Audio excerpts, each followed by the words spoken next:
What's going on, everybody? So I want to just share a couple of thoughts on Nintendo. Again, I know. Maybe I'll call this video F Nintendo Part 3. It seems like maybe I should do a series of F whatever product, right? But I want to just come out and say that just because I say F Nintendo, it doesn't mean that I'm criticizing their hardware. You can criticize a company and praise the hardware because they're not mutually exclusive. Because I can tell you that the person that's running Nintendo, what's his name? Doug Bowser. I can 1,000,000,000% say that this guy had absolutely nothing to do with the planning or the development of the Switch 2 or its games. He is just a guy that's being paid millions upon millions of dollars to push his vision of Nintendo. That's it. He has nothing to do with the engineers, the game developers, nothing. So I don't have an issue with the Switch 2 directly. The only thing I will really say is that the console is nowhere near worth $450. That's bullshit. But that's something entirely different. Maybe I'll speak more to that. But in terms of the company in general, Nintendo is, and I don't care if this ruffles your feathers as a Nintendo fanboy, but the fact of the matter is that Nintendo is 1,000,000,000% anti-consumer. Now, I understand that most of you just would sell your left arm, your right testicle, you'll sell your soul to be in the Nintendo ecosystem. That is your business. I won't judge. At least not too much. But I have long since took off those nostalgia glasses and I've seen what Nintendo is as a company. Again, like I say, this does not have anything to do with their hardware because the pricing of the hardware, the end user license agreement, all of that BS, all of the overpricing of accessories, the game cartridge key card bullshit, all of that comes from the very top, the corporate top. That's where that comes from. So I can criticize them and leave the games to themselves because they're fun little poop pap games, little pick up your little Mario Kart. I've done that like years ago. It's a fun little trek, but damn sure not worth no goddamn $80. Let's just call a spade a spade. There is no game that Nintendo has that is worth $80. Let's just call it what it is. This is not Elden Ring. This is not Sekiro. This is not Grand Theft Auto. This is not Prime Halo. This is nothing of that caliber. These are Mario. This is a kart game. So it's a fun little little cutesy game. But the only reason why these games are being pushed as $80 is the company of Nintendo. To their credit, thanks in part to their naive fan base, Nintendo fanboys and fangirls will literally sacrifice any and everything to buy the next Nintendo product. Nintendo could have been selling the Switch 2 for $550 and they would have still ran out and bought the damn thing. They could have had Mario Kart World at $100 and I guarantee you there would be still thousands upon millions of people that would still buy that shit. I will bet anything on it. So, understanding that Nintendo is a 90-something billion-dollar company, but yet and still, every single console generation since GameCube, from the Wii, Wii U, Switch, and now the Switch 2. Every single one of these consoles are a gimmick. They are woefully underpowered. They are overpriced. And quite frankly, they are very much far behind companies like Sony and Microsoft that actually do put forth real effort into next generation hardware. Nintendo does the bare minimum, and to their credit, you know what? They're able to get away with it because a lot of the naive fan base will just continue to buy it.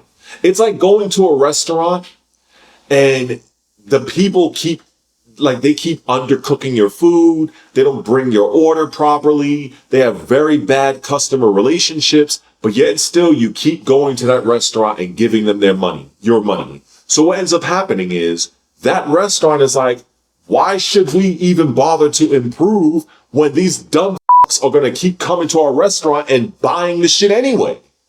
We're still making money.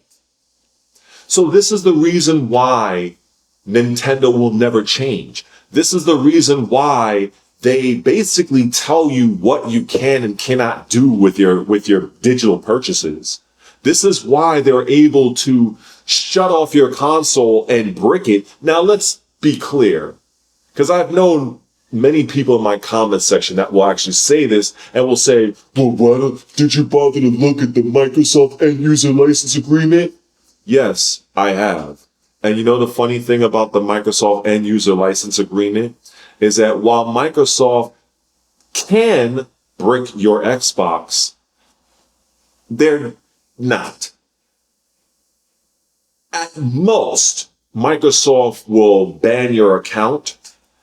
At most, they will deactivate the game that you are trying to pirate, but they will not outright brick your Xbox unless it was of the utmost extreme situations. And in the many years history, Microsoft has not done that.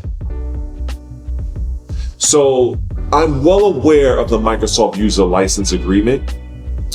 And Nintendo, on the other hand, factually are more strict, more stringent, and they will brick your console.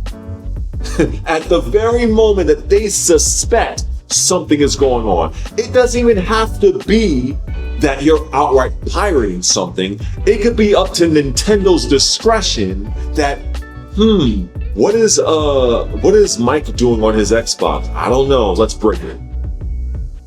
Oh, and because you signed an end user license agreement, Mike is not able to motion for any kind of legal recourse. Mike is not able to establish a class action lawsuit. So Mike now has to go to Nintendo with his hat in his hand and say, oh, please, Nintendo, please reinstate my console. Even though I didn't do what you thought I was doing, you bricked my console. And then it's up to Nintendo to decide Mike's fate. You mean to tell me that is the company that you people continue to support? A company that pushes these game key cards or virtual cards, whatever the hell they want to call it, as an extra step, an unnecessary step to download digital games? And the only reason why this is happening is not to any benefit of you, the consumer. It's to the benefit of Nintendo. So, like I said, I can talk about Nintendo, the company, until the end of time. Because as far as I'm concerned, they are a scummy ass company. Now, to the men and women that are on the ground level, on the front line, that spent hours and months and years developing the hardware, developing the games, my respect goes out to them. But the company, the top execs of the company that push all of this bullshit, Each and every single one of them is absolute scum. And I would never contribute a dime to that company, ever. Most of the original pillars of Nintendo, they've either died or they've moved on. I don't even know if Miyamoto-san is even still a part of Nintendo anymore. I don't know. And if he is, he probably has a very small role. Most of the people that were at the beginning and those core principles that kind of guided Nintendo in the early days, it's done. They're a greedy corpo company. Period. They have a horrible return policy. In fact, I don't even think you can even return digital games. I think I saw something in there. I have to look it up, but I don't see it. I've seen where you have to return to the Nintendo World Store directly to exchange. You can't even get a refund. If it's open, you're fucked.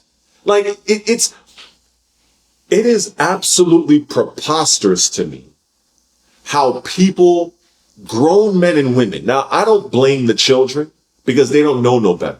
But you as a grown-ass man and a grown-ass woman, if you are aware, because sometimes there's a lot of people who just don't know anything, that's fine. But if you already know and you still support this shit, shame on you.